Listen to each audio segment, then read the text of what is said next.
प्रिय दर्शकों, नमस्कार। आज के समय में वास्तु का महत्व व उपयोगिता अधिक क्यों है और आज वास्तु की इतनी चर्चा क्यों हो रही है, इसका मनुष्य के जीवन पर, उसके परिवार पर क्या प्रभाव है, इसी के विषय में हम चर्चा कर रहे हैं। तो सबसे पहले हम मानते हैं कि मनुष्य अपने आप में पूर्ण है, उसको किसी चीज़ की ज़रूरत नहीं है। किंतु माना आप पूर्ण हैं, लेकिन अगर ट्रेन में यात्रा करना है तो आपको वहाँ का नियम मानना होगा। रेलवे के जो नियम कानून हैं, आपको टिकट करना है, टाइम से जाकर ट्रेन पकड़ना है, तभी आपकी यात्रा सुखद होगी।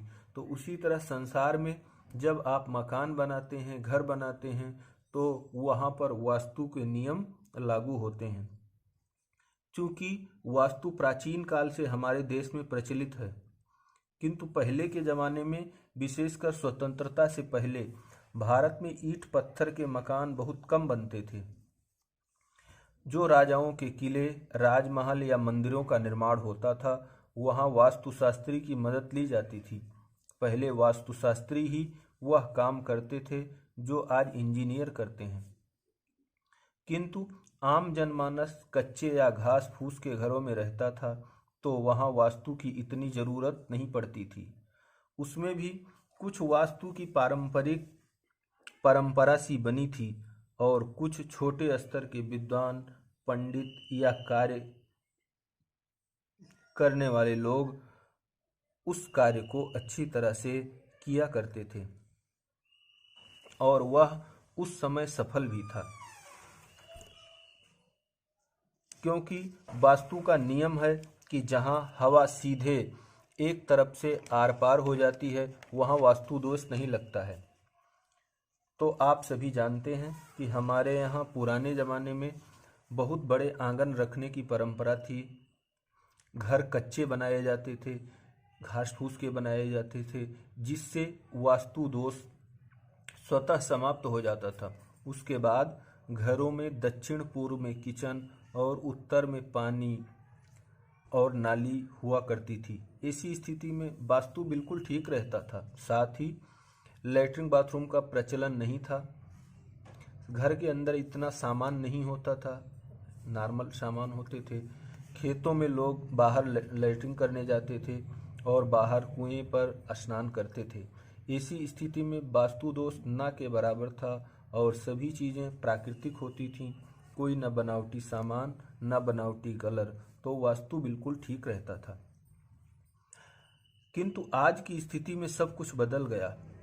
आज के हिसाब से और वास्तु के हिसाब से हर व्यक्ति राजा के समान है और वह पक्के घर बना रहा है, किंतु वह राजा के जैसा वास्तु विचार नहीं करता। दूसरा, घर में खुला स्थान कम हो गया। तीसरा, घर का आकार प्रकार भी सीमित हो गया। साथ ही घर के अंदर लैट्रिन बाथरूम बनने लगा और तरह तरह के रंग और बनावटी चीज़ें, लाइट इत्यादि लगने लगी। इसके अलावा अलग अलग डिजाइन में घर बनने लगे। इससे वास्तु पूरी तरह असंतुलित हो जाता है, जो भविष्य में परिवार के लिए समस्या का कारण बन जाता है और घर और पीढ़ी की पीढ़ी वास्तु के दुष्प्रभाव को झेलती रहती है और उसको जीवनकारी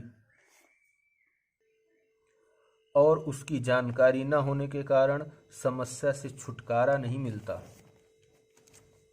जहाँ तक मेरा अनुभव है और जो मैंने देखा है कि वास्तु उसी तरह से असर करता है जैसा आग या पानी प्रभाव करता है। इसलिए घर बनाते समय अच्छे वास्तुशास्त्री आचार्य से सलाह लें और यदि घर बन गया है तो बाद में भी सलाह लेकर उसे सही कर सकते हैं।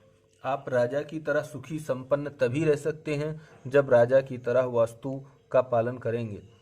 वास्तु उन प्राकृतिक तथ्यों, रहस्यों पर काम करता है जो हमें मालूम नहीं रहता, किंतु उनका उल्लंघन करने से, प्रकृति के विपरीत कार्य करने से हमारी एनर्जी बिना मतलब नष्ट हो जाती है या इकट्ठा ही नहीं हो पाती और परिवार तरह तरह की समस्याओं का सामना करता है। और वास्तु के सिद्धांत निश्चित व सब पर समान रूप से प्रभाव डालते हैं। इति वेद बदंती न दंत कथा, ऐसा वेदों का कहना है, यह दंत कथाएं नहीं है, ऐसा शास्त्रों का मानना है। आप भी उसे सीख कर समझ सकते हैं। अगर हम उदाहरण की बात करते हैं, आपको एक छोटा सा उदाहरण, जिस घर के अंदर एक दो से ज़्यादा लोग मानसिक रूप से परेशान हैं, बच्चे पागल हो रहे हैं, तो उस घर के अंदर निश्चित रूप से ईशान कोण में समस्या होती है। वहाँ पर कोई लेटरिन बाथरूम बना होगा, जीना बना होगा, किचन बना होगा, इस तरह की समस्याएं होंगी, तो उस परिवार में मानसिक समस्याएं आएंगी। इसी तरह से सभी दिशाओं 16 जोनों का अध्ययन वास्तु के अंदर किया जाता है और उन सभी का उस परिवार पर प्रभाव निश्चित रूप से पड़ता है। इसमें कुछ भी असंभव नहीं है। तो आज के अंक में इतना ही। धन्यवाद, नमस्कार।